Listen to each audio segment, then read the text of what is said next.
you have hedged your bets completely in the center. You're saying it's possible, both options are possible. And I think it would be easier if we can start defining the mind first and defining the conscious experience. I want to start with one very popular definition of the conscious experience. In the paper title, What is it like to be a bat?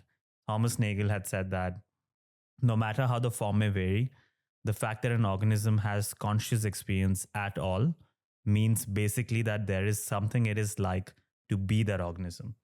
There may be further implications about the form of the experience. There may even, though I doubt it, be implications about the behavior of the organism. But fundamentally, an organism has conscious mental states if and only if that it is like to be that organism, something it is like for that organism. So I want to ask you two questions around this quote. And first, I want to ask you about the definition of the conscious experience. What is this conscious experience? What is consciousness? Would you define it in the same way as Thomas Nagel did, that for a bat to be conscious, there has to be a physical state that is like to be a bat? Or do you have a completely different interpretation? I would agree with Tom Nagel, and I think his formulation of his description of what it's like to be a bat, or what it's like to be a person or self, or what it's like to have this type of subjective experience. I think it's a phrase that captures the phenomenon in a very expressive way. Okay. So I would say that I think consciousness is subjective experience, is also raw feelings, our feelings. So I think there is something that it's like to be ourselves, and the type of experience, conscious experience we have, is everything that is this kind of inner move we have inside of our minds. And I think this formulation of Tom Nagel capture this type of experience. I would make some distinctions on this idea of subjective experience. Mm-hmm. So I think our feelings of touch, my auditory experience, what I heard, or my visual experience, my tactile experience, touching those pieces here, my introspective, interoceptive feelings, how I feel in my body. I think this is part of my experience. Okay. But I also think that our conscious experience, they have evolutive components. So my experience feels good or bad, okay? Or I feel frustrated, or I can feel joy, or I can feel fear, or I can anticipate, or hope, or regret. There are some other evolutive components that it's connected to our emotions that is part of our experience. So what it's like to be yourself, or to be a bat, and getting the Thomas Nagel expression, is a matter of this internal subjective feelings that we have.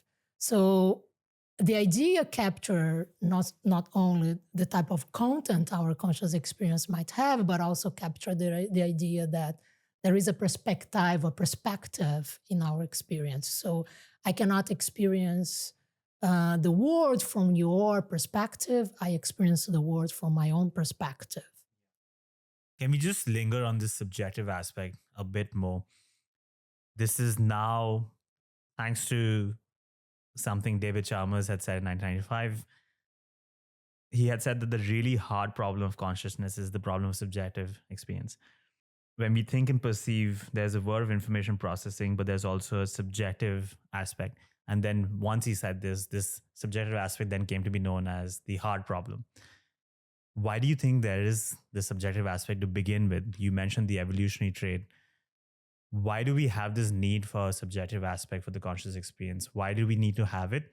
And do you think in the future, it would be possible to reduce this subjective aspect by reductionism into materialism, physicalism, or some objective theory that will explain why we feel like there's a subjective aspect, but ultimately there is no subjective aspect. It's just all objective. So the hard problem of consciousness is the idea that we still don't have explanations for why our brains or physical processes give rise to consciousness. Yeah. So why this type of processing we have is not just going unconsciously in our brains. So why we need to feel, I could have conscious visions without no feeling of no type of subjective experience associated to this conscious processing. So one question is why evolution built us this way? It's a big question.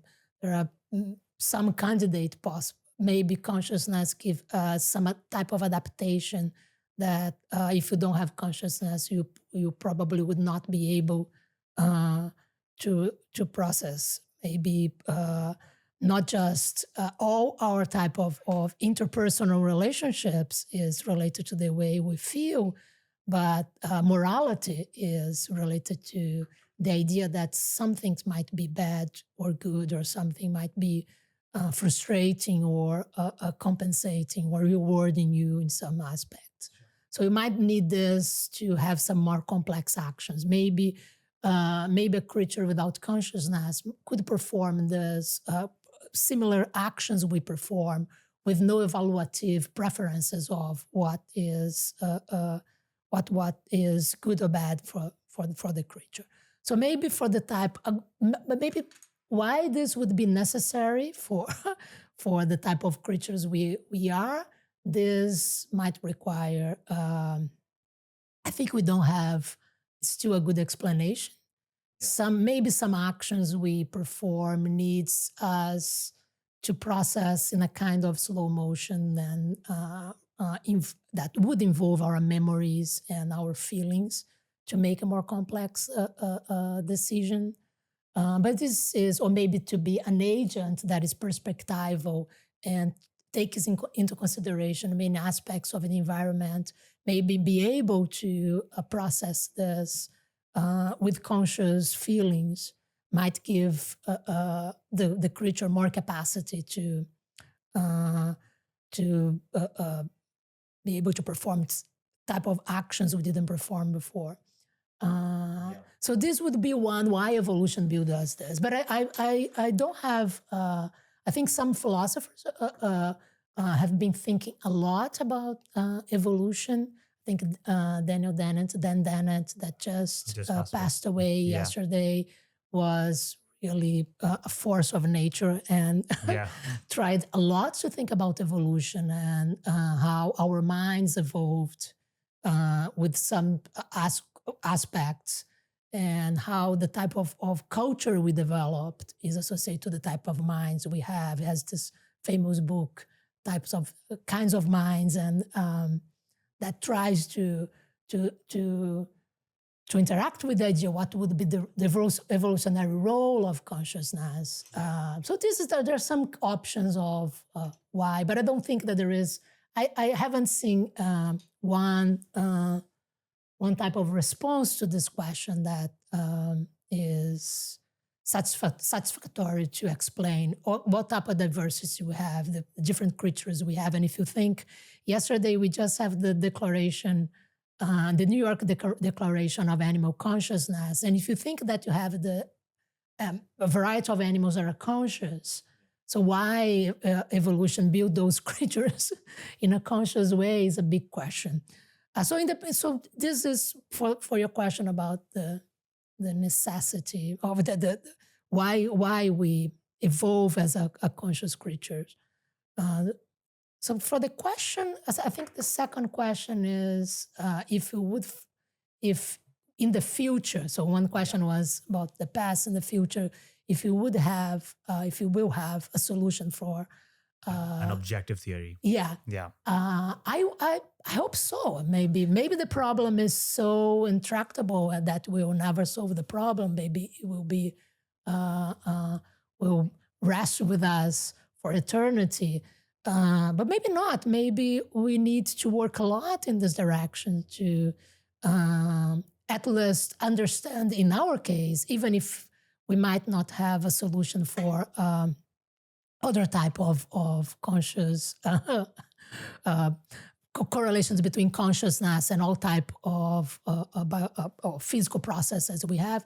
But at least I hope in the future we might have some potential ways to reply to this question. Okay, how maybe making progress in the science of consciousness. I still think that the science of consciousness still don't have a answer for the hard problem.